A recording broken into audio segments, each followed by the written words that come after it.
Hi guys, let us see activity selection problem using greedy approach. A greedy algorithm always makes the choice that looks best at the moment. So in this activity selection problem, the input is a set of activities A1, A2 and so on AN, and start time of each activity S1, S2 and so on Sn, and also finish time of each activity F1, F2, Fn. So for a set of activities, start time and finish time is given as input.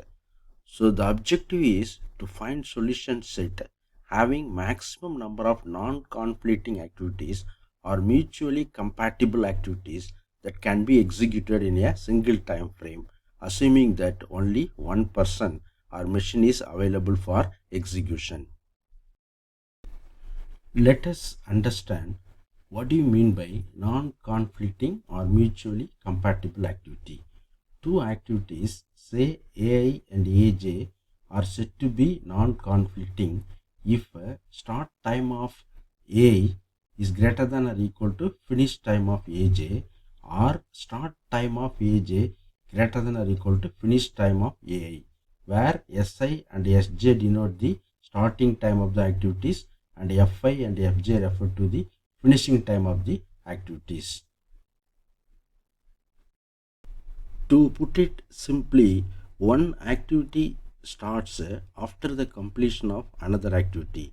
That is, AI will start after the completion of AJ, or AJ will start after the completion of AI. That is what we call it as non-conflicting or mutually compatible activity. Greedy approach can be used to find the solution so that to maximize the number of activities that can be executed within a given time frame. The greedy approach, it will choose an activity with the earliest finish time at every step to give an optimal solution. In activity selection problem, set of activities and its start time and finish time will be given as input.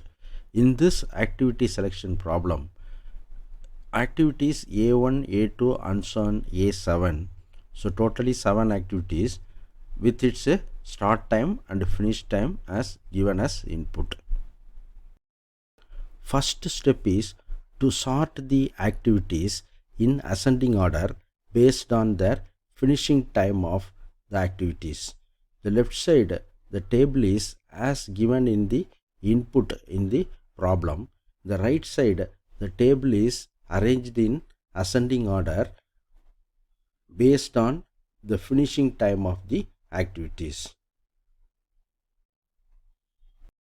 Now we refer the table arranged in ascending order of finish time of the activities. Select the first activity and add it to the solution set. So what is the first activity here? A2. So A2 is added in the solution. Select the next activity if its start time is greater than or equal to the finish time of the last selected activity.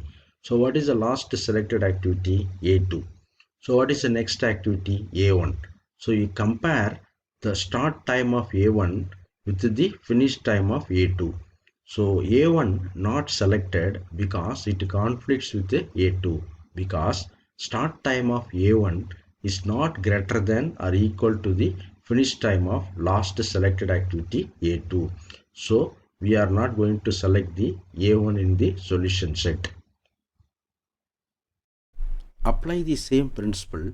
Select the next activity if its start time is greater than or equal to the finish time of the last selected activity. The next activity is A3.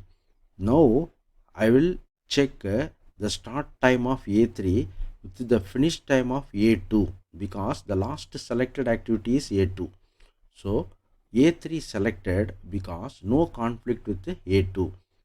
The start time of A3 equal to the finish time of last selected activity A2. So we are going to add A3 in the solution set. Similarly, select the next activity if its start time is greater than or equal to the finish time of the last selected activity. So what is the last selected activity? A3. Now what is the next activity? A4. So compare the start time of A4 with the finish time of A3. So A4 not selected because it conflicts with the A3. That is, start time of A4 is not greater than or equal to finish time of last selected activity A3. So now A4 is not going to be added in the solution set. Apply the same policy, that is, what is the last selected activity? A3. A4 we have already verified and it is not added in the list. So next activity is A5. So compare the start time of A5 with the finish time of A3. So A5 selected because no conflict with the A3. The start time of A5 equal to finish time of the last selected activity A3. So we are going to add A5 in the solution set. What is the next activity to be verified? A7. So what is the last activity selected? A5. So you compare the start time of A7 with the finish time of A5. So A7 selected because no conflict with the A5. Start time of A7 is equal to the finish time of the last selected activity A5. So we are going to add activity 7 A7 in the solution set. Next activity is the last activity in the list A6. The last selected activity is A7. So you compare the start time of A6 with the finish time of the last selected activity A7. So A6 selected because no conflict with the A7. Start time of A6 is equal to the finish time of the last selected activity A7. So we are going to add A6 in the solution set. Final output is the maximum number of non-conflicting activities for the given problem. For this problem, the final solution is A2, A3, A5, A7, A6.